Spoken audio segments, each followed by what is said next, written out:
This is Histories and Mysteries. I'm Ashley. And I'm Jessica. And on this week's episode, Ashley is going to be talking about some college ghosties. Yeah. And I am going to be kind of um segueing from last week. Seguing. I was gonna say that, and then I was like worried that you were gonna say something about me mispronouncing it. So and I'm gonna be talking about the American plan. Oh, this is the one I sent you that sounds really awful. It's really awful. So Great.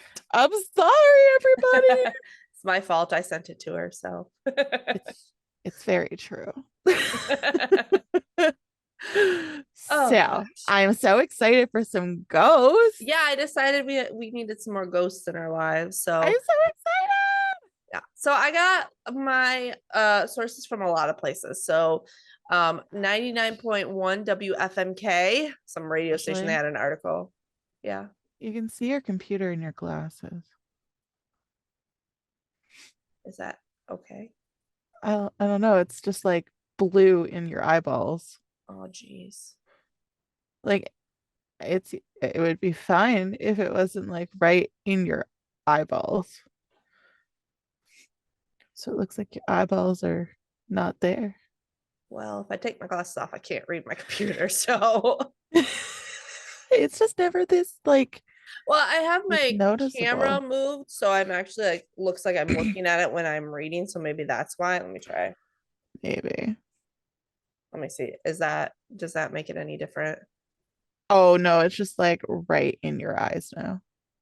Perfect. That's so weird. It's never like that.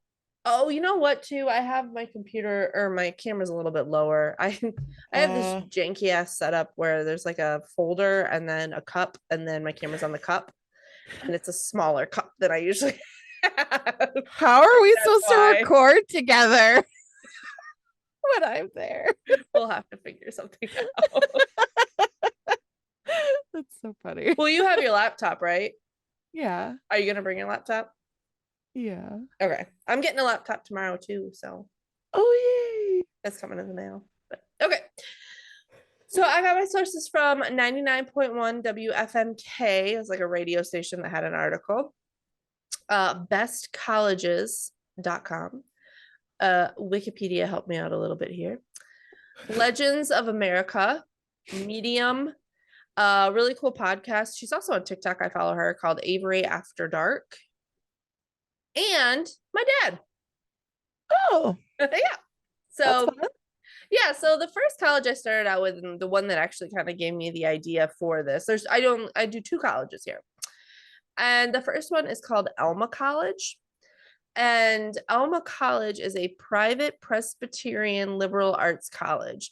So it is affiliated with the Presbyterian Church, but my dad went there. He's not Presbyterian, but you can go there. It's just private.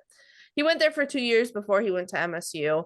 But this college was founded in 1886, and it's so small, Jessica. It has about 1,400 students. That's it.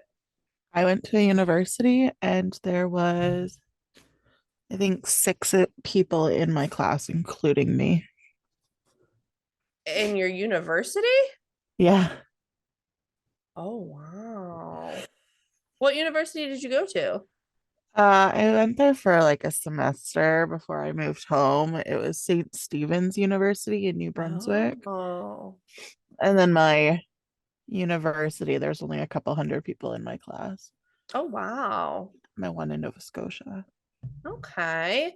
Well, I went to MSU, and it's a lot of kids there. I don't know how many. Let me see. Where is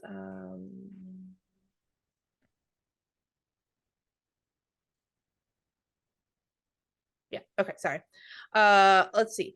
How many students at MSU? 50,000. Wow.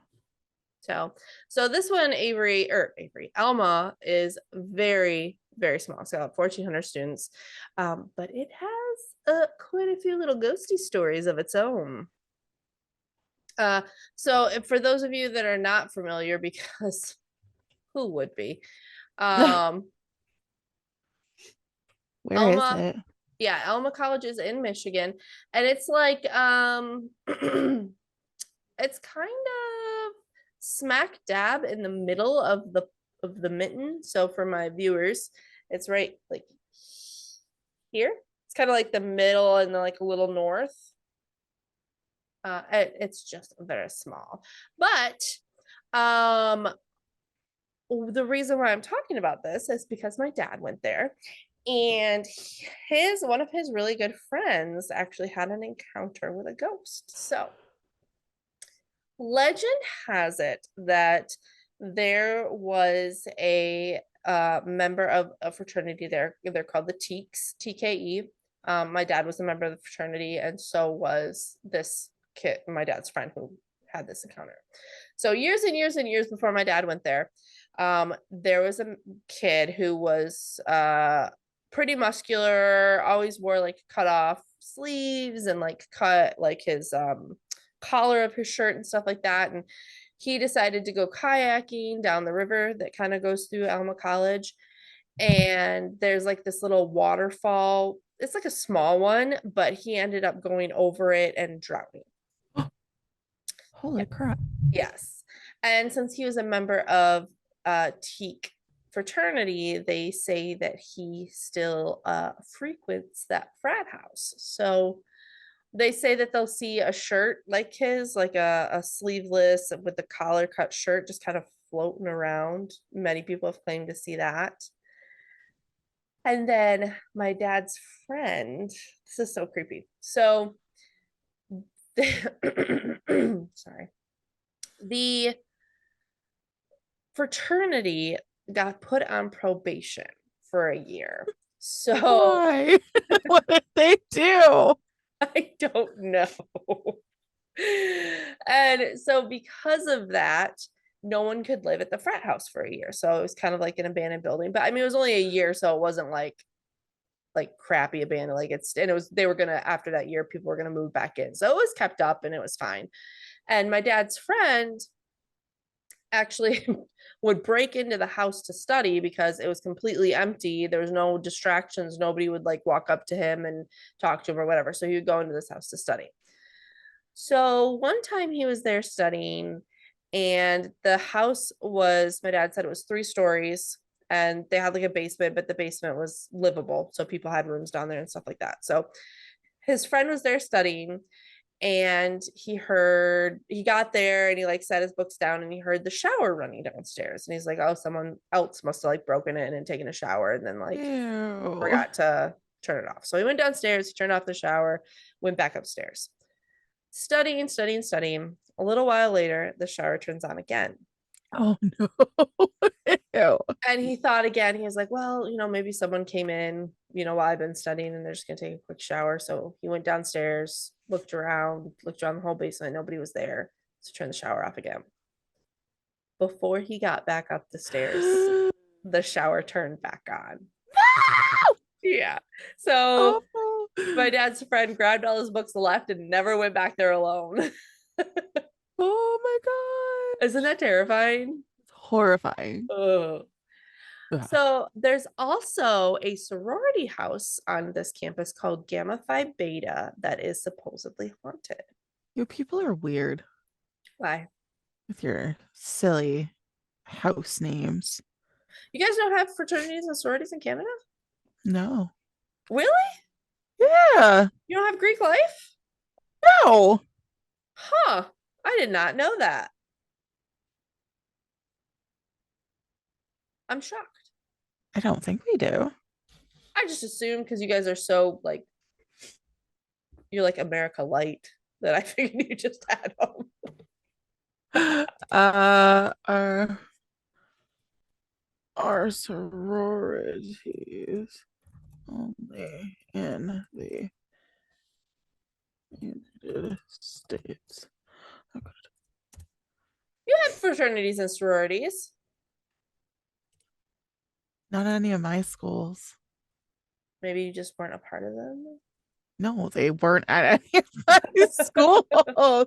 Maybe not. Yeah. Yeah, it says you have a whole bunch of them. They came there in 1883.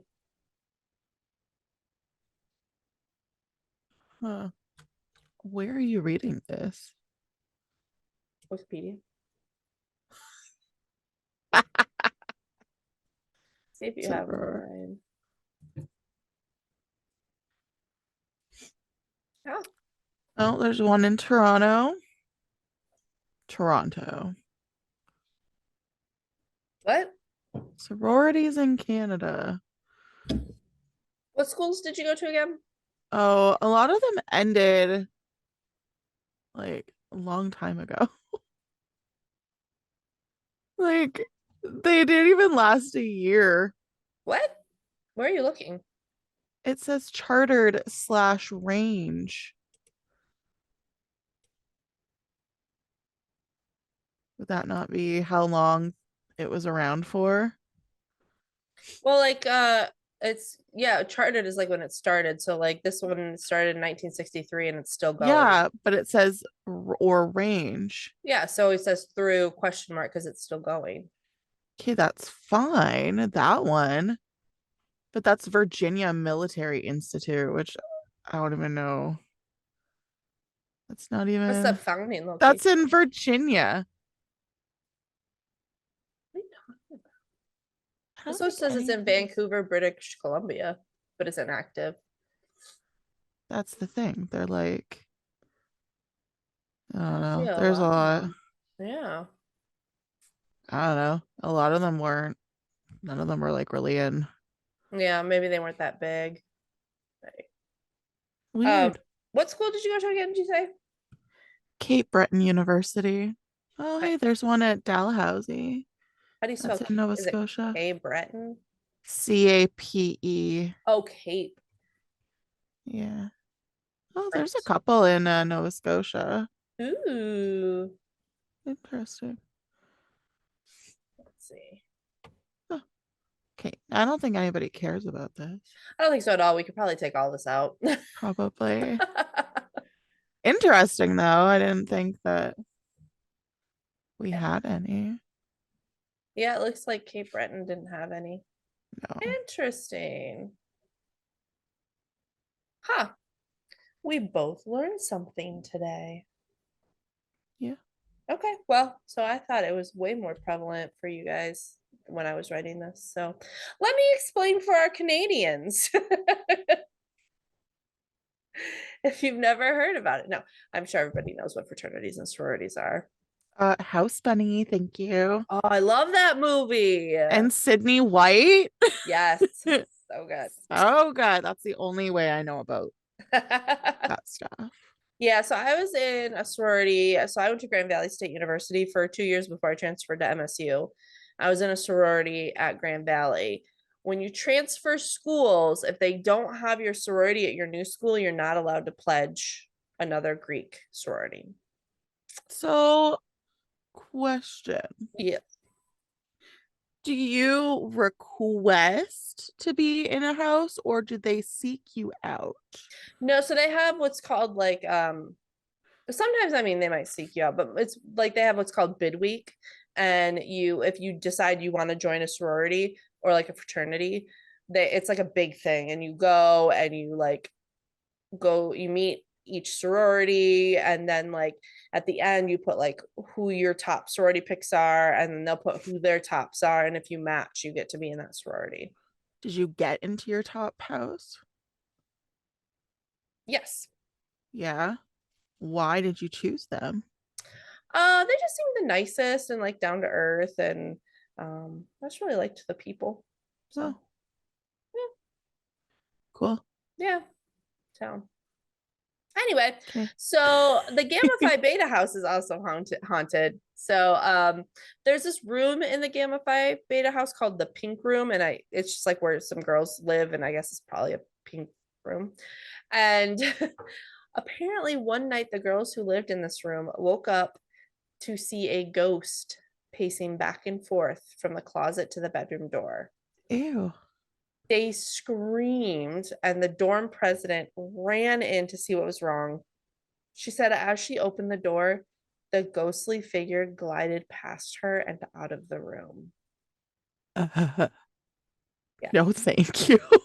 So, like, That's horrible. several people saw this ghost. Yeah. Ew.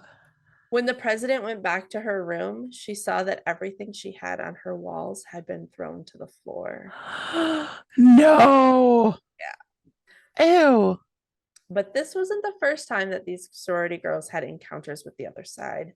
Ever since their house was built, they heard thuds and creaks, objects would move or disappear, light would dim, and doors would slam.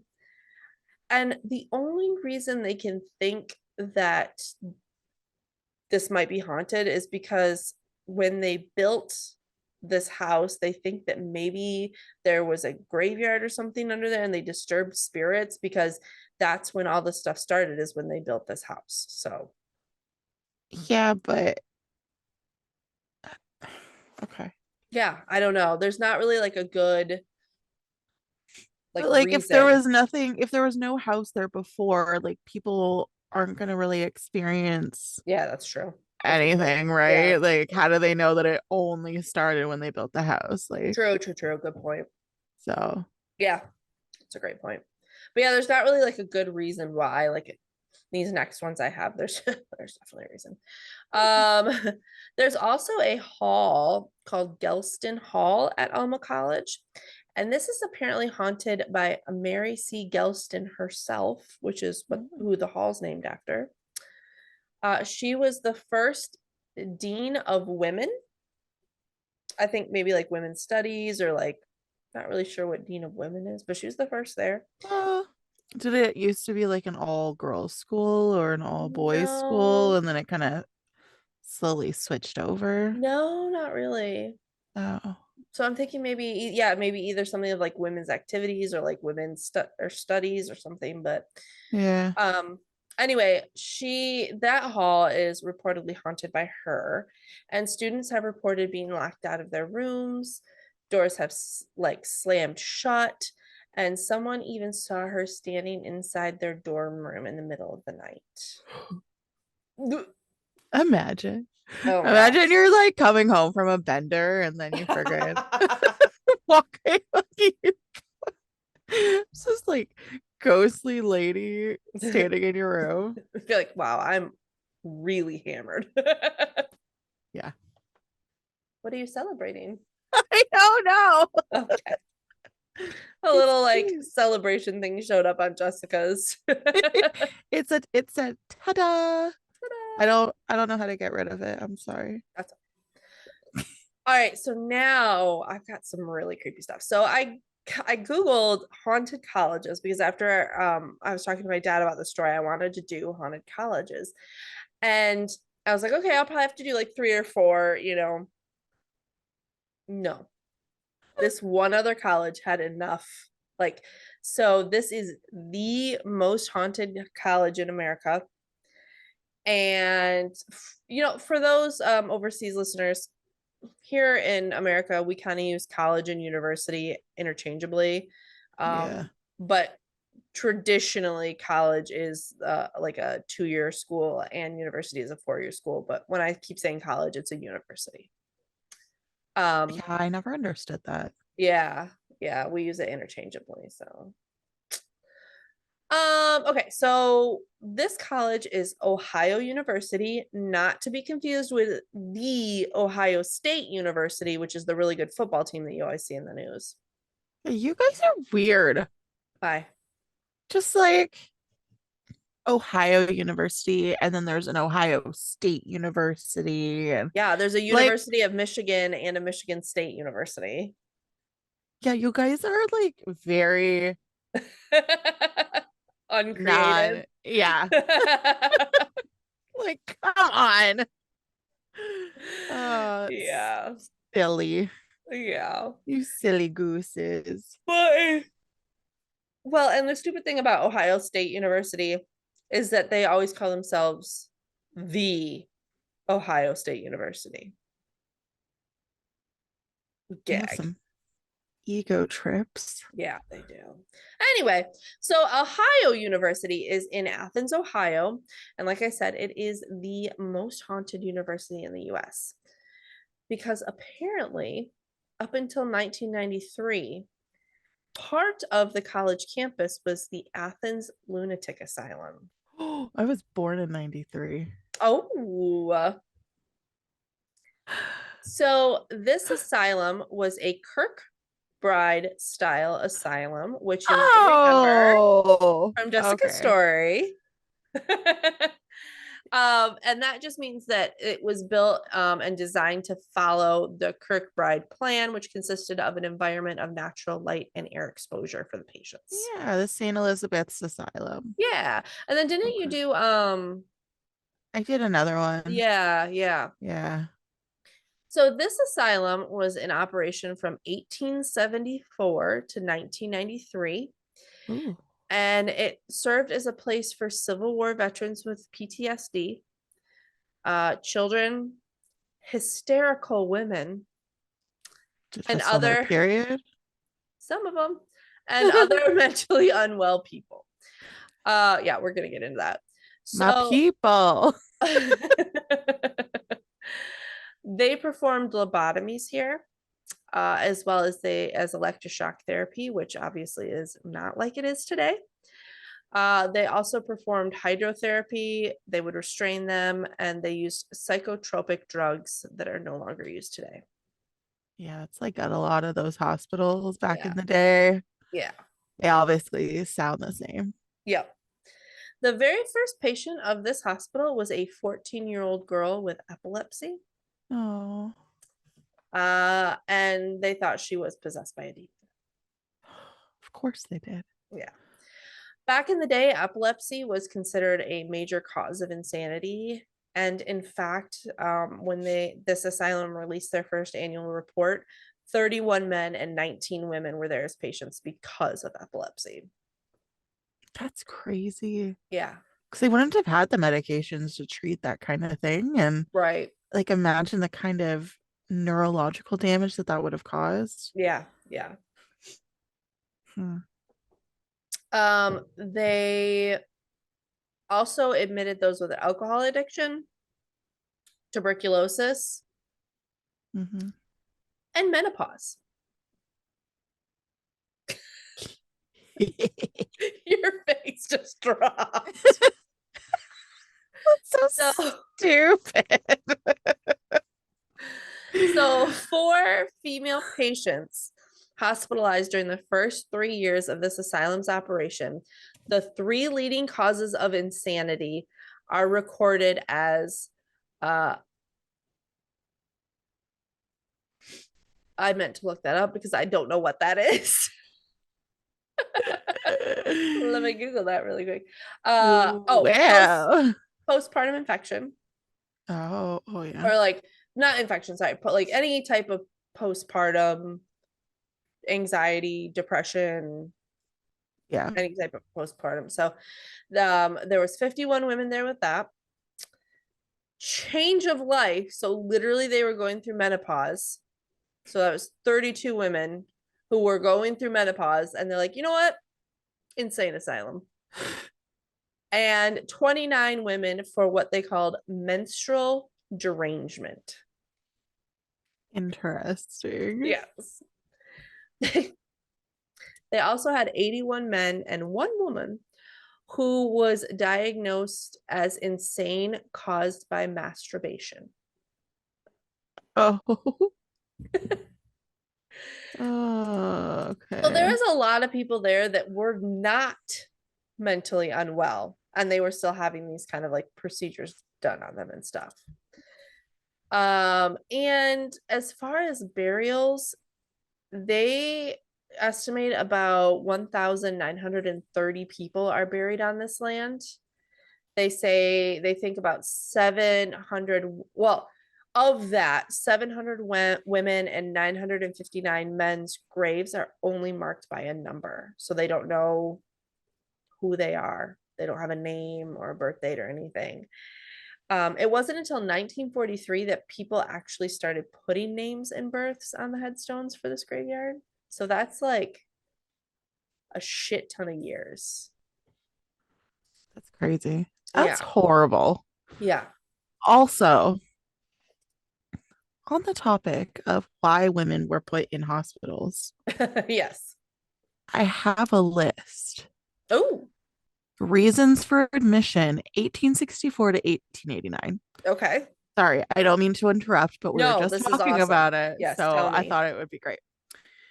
Intemperance and business trouble, kicked in the head by a horse, Okay. That'll do it. That'll do it. uh, ill treatment by husband, So your imaginary. husband treats you bad, so you go to the insane asylum? Yeah, you Okay. get admitted because your Cool, husband was cool. mean to you. Cool, cool, cool, cool. Imaginary female trouble, Oh my God. uh, jealousy and religion, Oh. laziness, Oh God, I'd be there. marriage of son. What? Fair. Yeah, Like they married their son? I think so. Okay. Uh, masturbation and syphilis, Oh. Mhm. masturbation for 30 years,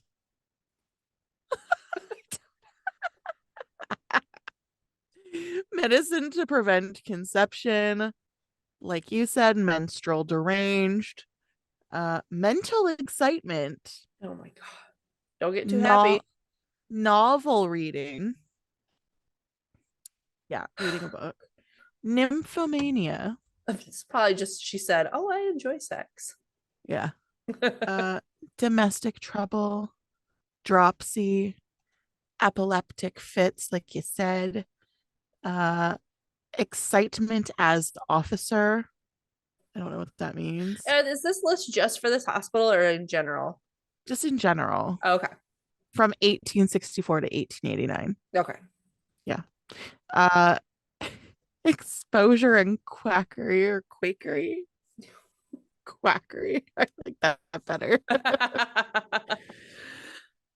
Exposure in army, Oh, okay. fighting fire. Oh, how dare you, you crazy lady. I know. The war, Yeah, that'll do it. time of life. I'm wondering if that just means that they were almost dead, like Yeah. old. Yeah. Old lady, throw Uterine, her in there. yeah, and like uterine derangement, venereal excesses, just like Anything that's wrong with you medically or you just like in general, you voice an opinion, you're going in the insane asylum as a woman. yeah, yeah. Great. So so by 1980, the state no longer took of the care of the graves. So obviously vandalism started to happen and Welsh like normal natural decay took over. It wasn't until the year 2000 that the Athens, Ohio chapter of the National Alliance on Mental Illness took over and started fixing up the cemetery. And in 1993, and by them taking over the cemetery, they started to do research on people that were there because they didn't have names and stuff. So they wanted to figure out who these people were to be able to fix up the graveyard. And so that's where we learn a lot of this information. But in 1993, Ohio University bought the land and renamed it the Ridges. They did remove a lot of the buildings, but some of those buildings are still there, and some were new buildings were built on top of these buildings. So, fun fact, this hospital housed, and I'm going to do this guy later. I'm going to do the story later. Okay. But it housed Billy Milligan in 1977, who was a rapist and claimed he had multiple personality disorder, or what is now known as dissociative identity disorder. And he was actually the first person to use this as a defense and be acquitted for it. Ooh. Yeah. But get this. On December 1st, 1978, a lady by the name of Margaret Schilling, who was a patient there, went missing. They Oh. looked all over for her, but could not find her. 42 days later, a building caretaker found her body on the second floor of a ward that was no longer in use, and Oh. in fact had been closed for years. They said she died of a heart attack, but she was found completely naked with her Mm. clothes neatly folded next to her. That's not a heart attack. Right. So the other theory is that it was winter, it was December. And so they think maybe she got locked in there and died due to the weather. So, like, she froze, which then would kind of make sense if she froze to death, because you know how when you're freezing to death, like towards the very end, you feel like you're super hot and you take off all your clothes, which makes it worse. Yeah, it was like the diet love pass. Mhm. So that might make some sense. But anyway, because she was there for 42 days, she started decomposing Ugh. and she left a stain on the floor. Oh, poor lady. And they have cleaned it and cleaned it, but that stain remains. And you can actually go see it if you want, because they do haunted tours. Um, Ick. yeah, so many people believe that her spirit also remains there, and they have reported hearing a woman's voice in the area, seeing a shadowy figure, seeing her looking out of the window from the room that she died in. And those who work at the ridge say they see a woman walking through the hallways. Yes, Jessica, do you have a ghosty question? No, I'm just wanting to tell you that it's your child's bedtime. Oh, shoot. Thank you. Okay, I'll be right back. Okay. So people have also seen other ghostly figures roaming the halls. They've seen figures standing in empty wings of the building. People say that they hear voices and squeaking gurneys. Oh, that's the worst. Yeah. They've seen strange lights and heard screams echoing through the halls. They have also seen and heard the remains of patients who were shackled in the basement. Ew. Yeah, when I say remains, that makes it sound like body parts, but just I meant ghosts. I was trying to be like cool Oh, I thought writing you and meant like pieces of yeah, I bone and like realized that. limbs. I was trying to make it like cool writing, and then as I read it, I was like, that sounds like pieces of people. How far away is Ohio from you? Couple, I don't know. It's on my way to Michigan, but I guess it Oh, depends on probably what part of Ohio. Um, let's see. Let me I see was gonna to say we should Ohio go. University. It is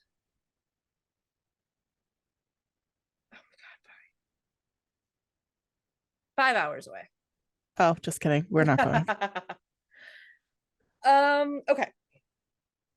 This isn't even the worst. So, well, maybe it's the worst. We'll decide. But another area of the school is called West Green, and it is rumored to be built on top of a Native American burial ground. Mm. Students said that they hear sounds of a river going through the building, and chanting from Native Americans. There is also a dorm in this area called Wilson Hall, and it is hella haunted. So, first, it is said to be placed in the middle of a pentagram consisting of 5 cemeteries. Oh. Yeah. So experts say that like any 5 points on a map can be a pentagram. Well, yes, but this one's made of 5 cemeteries. Like, that's odd. Um, it was featured on the show Scariest Places on Earth, and they called that episode Satan's Dormitory. Oh, I thought you were gonna call it Satan's butthole. Why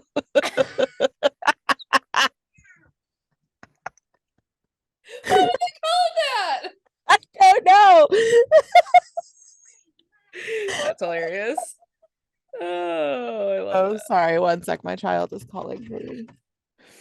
Uno Sure. momento, por Mm-hmm. favor. I'm so sorry.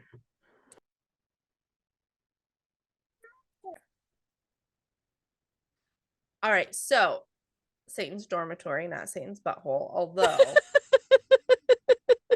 apples, oranges. So in 1970s in Wilson Hall, this was the first co-ed freshman dorm there. So it had, they said the first floor and the fourth floor were for the boys, and the second and third floor were for the girls. Oh. And one year, a male student had been assigned to room 428. But he didn't live there long because he Oh. died in this room. Oh no. And no one's ever been able to come up with a reason or a cause of his death, but it was mysterious in nature. How crappy would it be to die at school Yeah. and have to like relive school over and over again? Yeah. Then a few years later, a girl moved in there. So at this point, they must have switched up the dorm settings. And it was said that she was practicing witchcraft. So I guess like the evil kind, not like Wiccan. And she was also trying to do astral projection. Oh, And for those of you that don't know, that's where your kind of spirit leaves your body and goes to like a different plane. She was trying to do that. yeah. And she said she was using the energy of the room to talk to dead people and stuff like that. She was also found dead in this room, reportedly from slitting her wrists. What? Yeah. So apparently both of these deaths were, they said, violent deaths. So I don't know much more about that boy's death, but apparently it was kind of violent and mysterious. And after this, anyone who moved into the room would hear voices, things would fly across the room and slam into the wall. They heard whispering, and if they ignored it, they would start screaming the voices. Oh,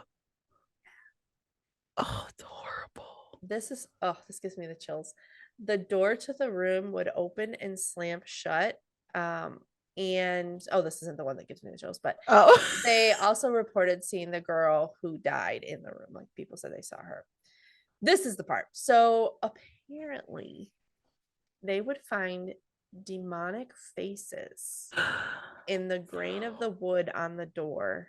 And sometimes they would even be scratched into the door.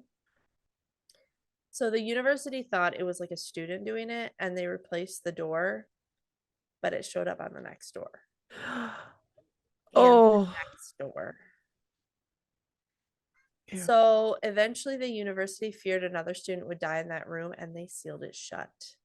The door doesn't open, the window doesn't open, and as far as we know, no student has been in that room since. It's actually the only room that has ever been sealed shut in a college due to paranormal activity. Wow. Yes, but sealing the room didn't stop the activity.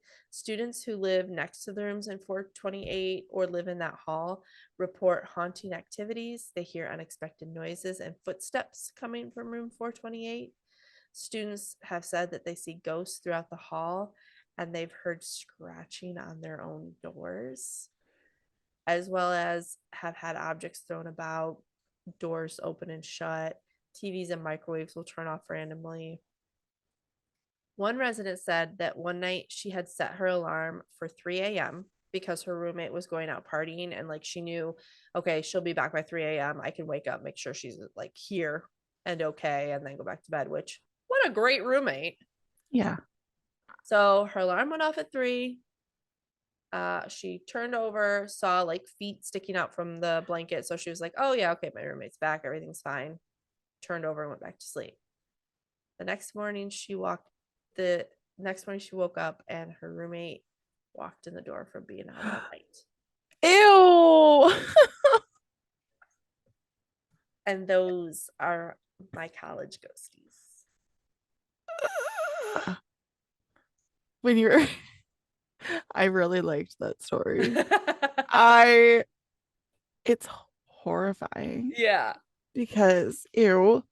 But when you were talking about her being a really good roommate, I our dorm like our door like our rooms, we Uh-huh. shared them.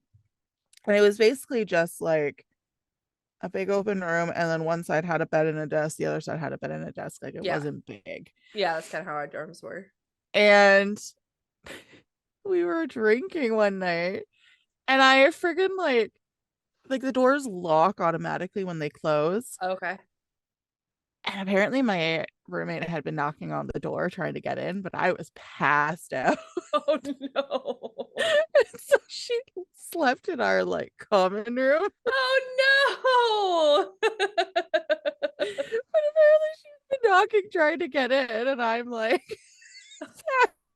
"What's the fuck out on our bed?" So Oh, you're it's the great. shitty roommate. Yes. Yeah. Oh, that's hilarious. But no, thank you for the ghosts because we don't have Yeah, them very often now that we Rochelle's don't. gone. So I enjoyed that. Like, what do you think would be the worst thing to experience other than the demon door? I think the scratching, Yeah. because that's so like not human, Yeah. like scratching on the door. Little. I think for me, it would be the shower thing, Oh, yeah. especially because like you go to investigate and like nobody's there. Yeah. And it's already like a spooky place to be because it's abandoned, you're all Yeah. alone, it's dead ass quiet, and it's just, And then it turns on again before you get to the top of the stairs. So like whatever yeah. is there And right it's now. mocking you at this Yeah. point. Yeah. Oh. I just got goosebumps. Sorry. Okay, so I'm going to start my Okay, story. let's do this awful, awful story.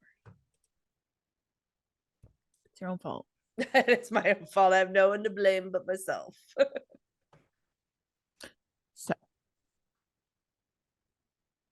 I used history.com and time.com.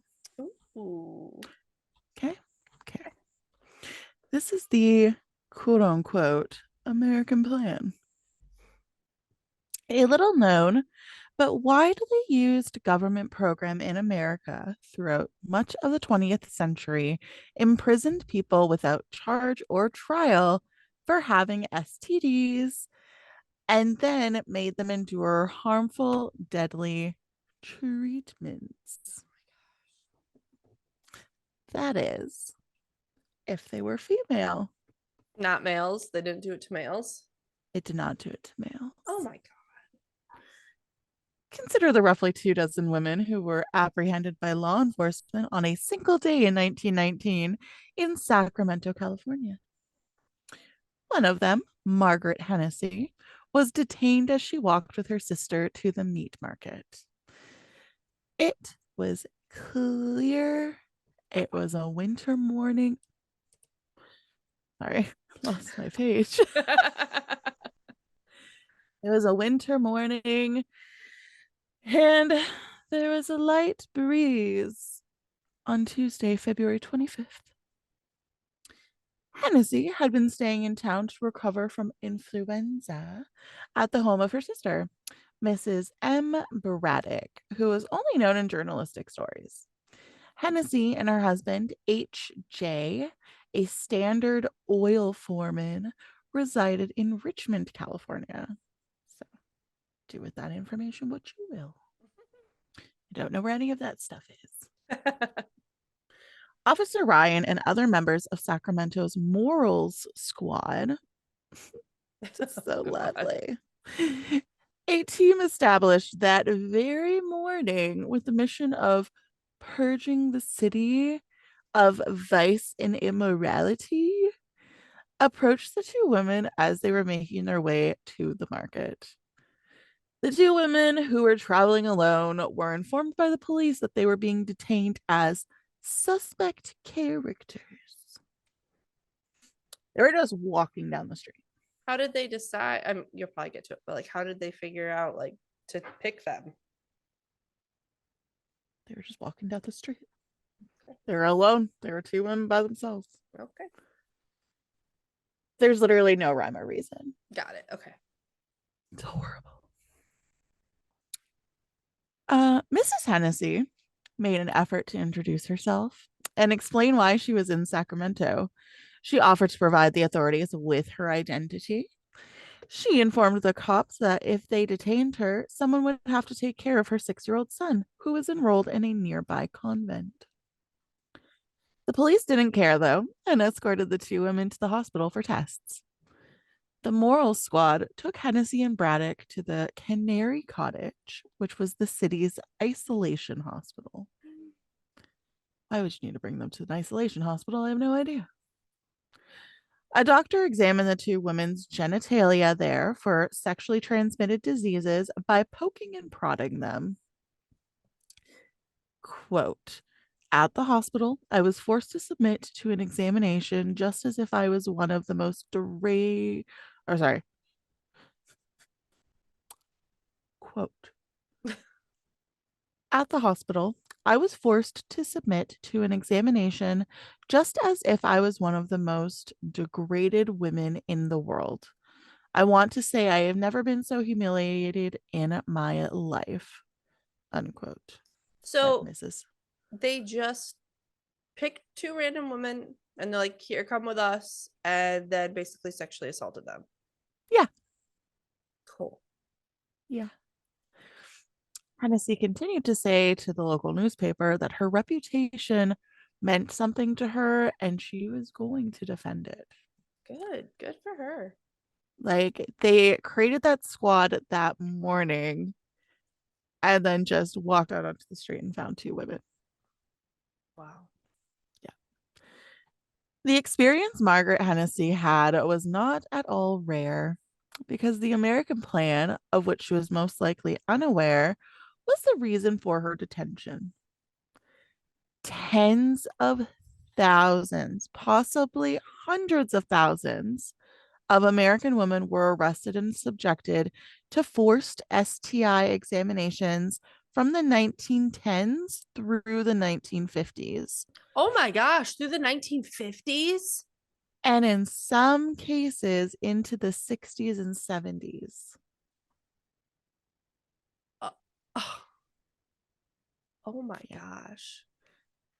The operation was based on comparable ones in Europe, where law enforcement followed suspect women and detained, interrogated, and tested them. So it wasn't just you guys. But these women weren't even suspect. I mean, not that that makes it any better because Yeah. obviously, but these women weren't suspected of anything, right? They were just random women. Yeah.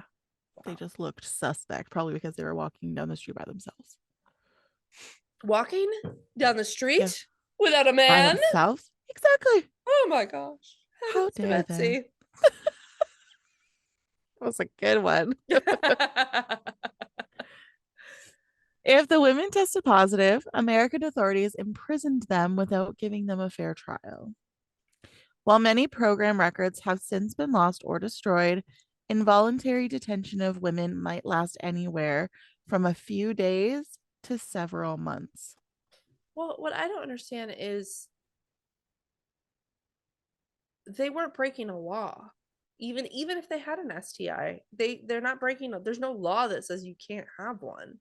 I know. So like, what was how They were just trying to how? clean the streets. Yeah, it's brutal. Records reveal that the women were frequently compelled to take arsenic based medications, and it's not even the worst part, and had mercury injections inside these institutions, which were the most common syphilis treatments in the early 20th century. So then they would go mad from the mercury and be sent to an insane asylum. Yeah. Cool. These women may be thrashed, doused in cold water, placed in seclusion, or even sterilized if they misbehaved or failed to demonstrate correct ladylike deference. Oh my. This is way worse than I thought it was gonna be. I Deference or deference? think deference. Okay, cool.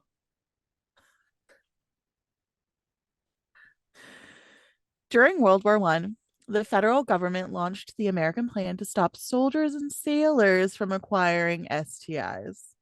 There you go. Hmm. I forgot about this. I researched this like 3 weeks ago. Anyways, So they did do Fe- it to men, but to soldiers and sailors. it was no, they did it to women to prevent it Oh, from from happening spreading to to, men. yeah, Got it. because apparently men don't spread STIs, only women do. Of course, of course. Federal officials were appalled to find in 1917 that a sizable portion of men in the military, some accurately believed 1 in 3, were infected with syphilis or gonorrhea. These illnesses now constituted not only a health hazard, but also a menace to national security. Mm, mhm. As a result, lawmakers enacted a federal legislation that made it illegal to perform sex acts within 5 miles of any military training facility located in the nation. Is the stupidest thing I've ever heard.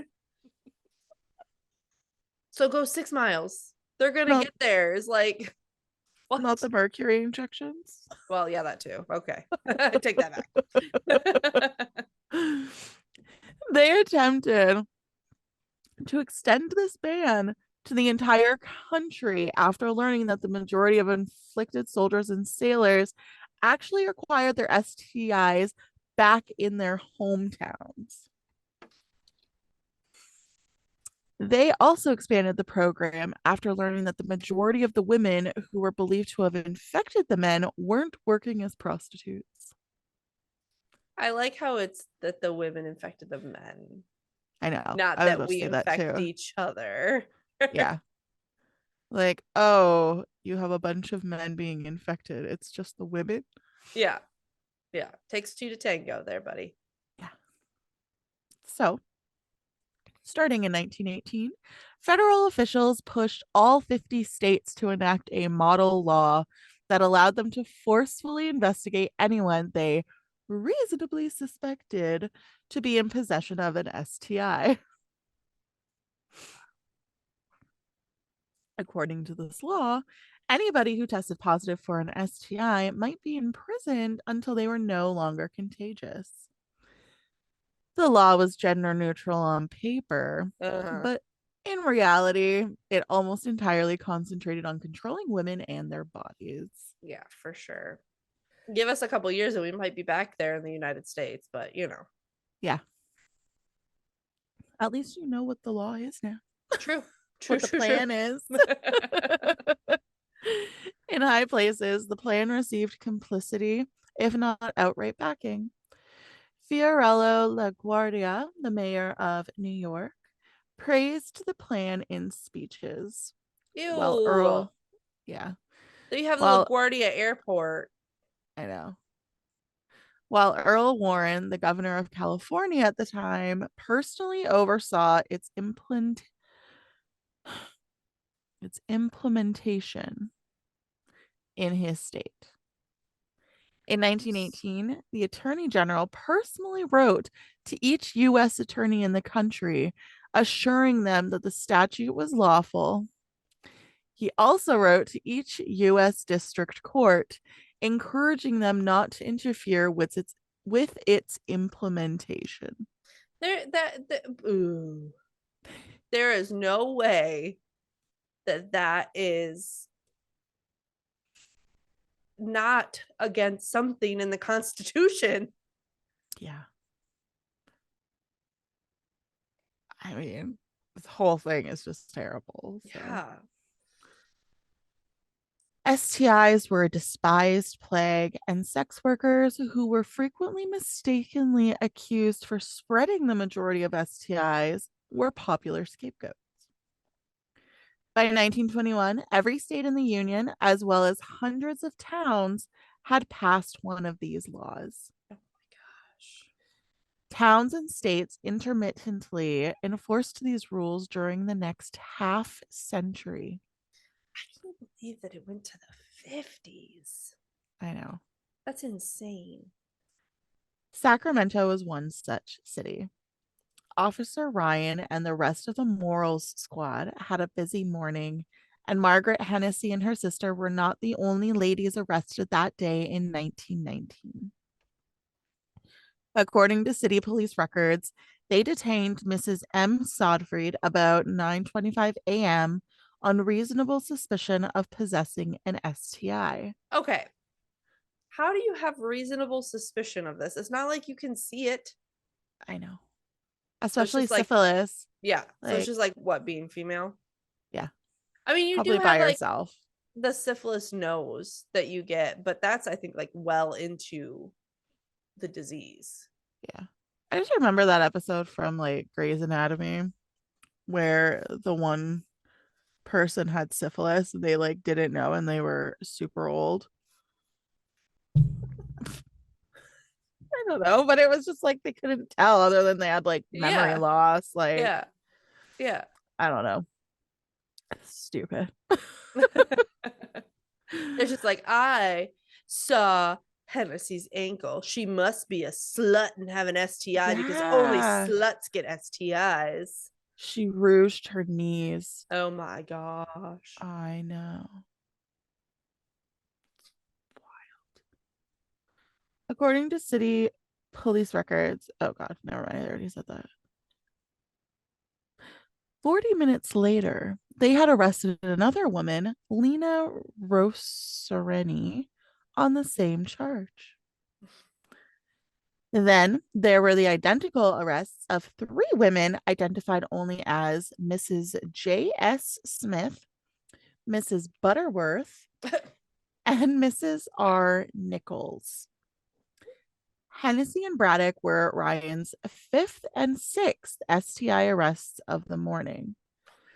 They really went hog wild that day. It was a sweep.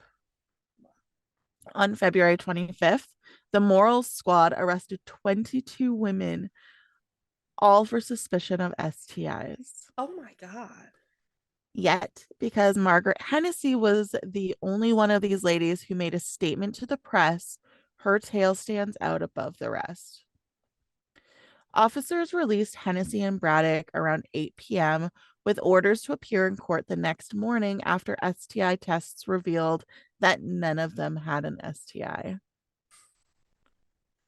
Hennessy went into court at 9:30 a.m. ready to defend herself, but she had absolutely zero chance to do so, she told the Sacramento Bee. Wow. She was notified that the charges had been dropped, yet the arrest had an impact. I Yeah. dare not go out on the streets for fear of being detained again. Yeah, I don't blame her. And I'm It's thinking about so sad. those women that, did test positive for an STI. Like, they're probably not going to want to defend themselves because they're not going to want to draw attention to it, because back then it was probably very, you know, well, I mean, obviously it was very scary to have one. It was very frowned upon. Yeah. In reality, Hennessy and Braddock were among the 16 women jailed on suspicion of STIs who were freed later that day. 6 were detained overnight and were not permitted to communicate with or contact anyone. And only one of the 22 women tested positive for an STI. So it was a successful sweep. Yeah. The police, the Bee noted, was only justified in arresting one woman out of 22 suspects submitted to a very forced and personal examination. Yeah. Actually, though, none of these were justifiable. No. No. Like, come on. Yeah, even if you have like 75 STIs, like that's not okay. Like, Yeah. Like, you can really clearly tell that the American plan was a shockingly sexist policy that had no place in public health. yeah. Under this legislation, women made up the majority of those who were searched and imprisoned. So you cannot tell me that it was gender neutral. Yeah. Yeah. One woman in 1942 was arrested on suspicion and she was fined $10 after she pled guilty, just that she could get the court like done with, Yeah. essentially. Yeah. Even after she paid her fine, she was tested and supposedly found to have syphilis and gonorrhea and then was detained. Oh my gosh. However, the ambiguous definition of reasonable suspicion allowed authorities to essentially imprison any woman that they desired. Archives have records of women being arrested and interrogated for a variety of reasons, including eating alone in a restaurant, Oh my gosh. changing jobs, being with a man, walking down the street in a suspicious manner to a male official, and frequently, no reason at all. That's awful. Exposés show that many women were also imprisoned if they refused to have sex with police or health officials. Ah, yeah, that makes sense. I can see that definitely going there. Ugh.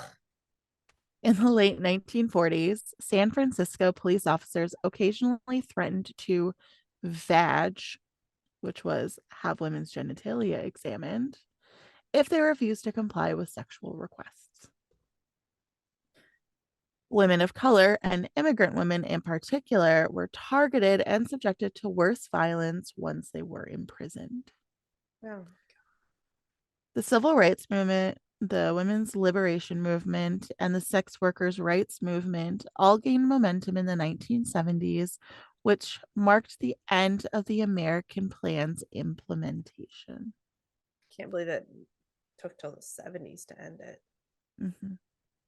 Although it persisted for half a century in many places today, 50 years later, very few people have ever heard of it. Yeah, I had never heard of it until I saw like a quick video or TikTok or something on it, which it's surprising that we've never heard of it because this is awful. Awful. Awful.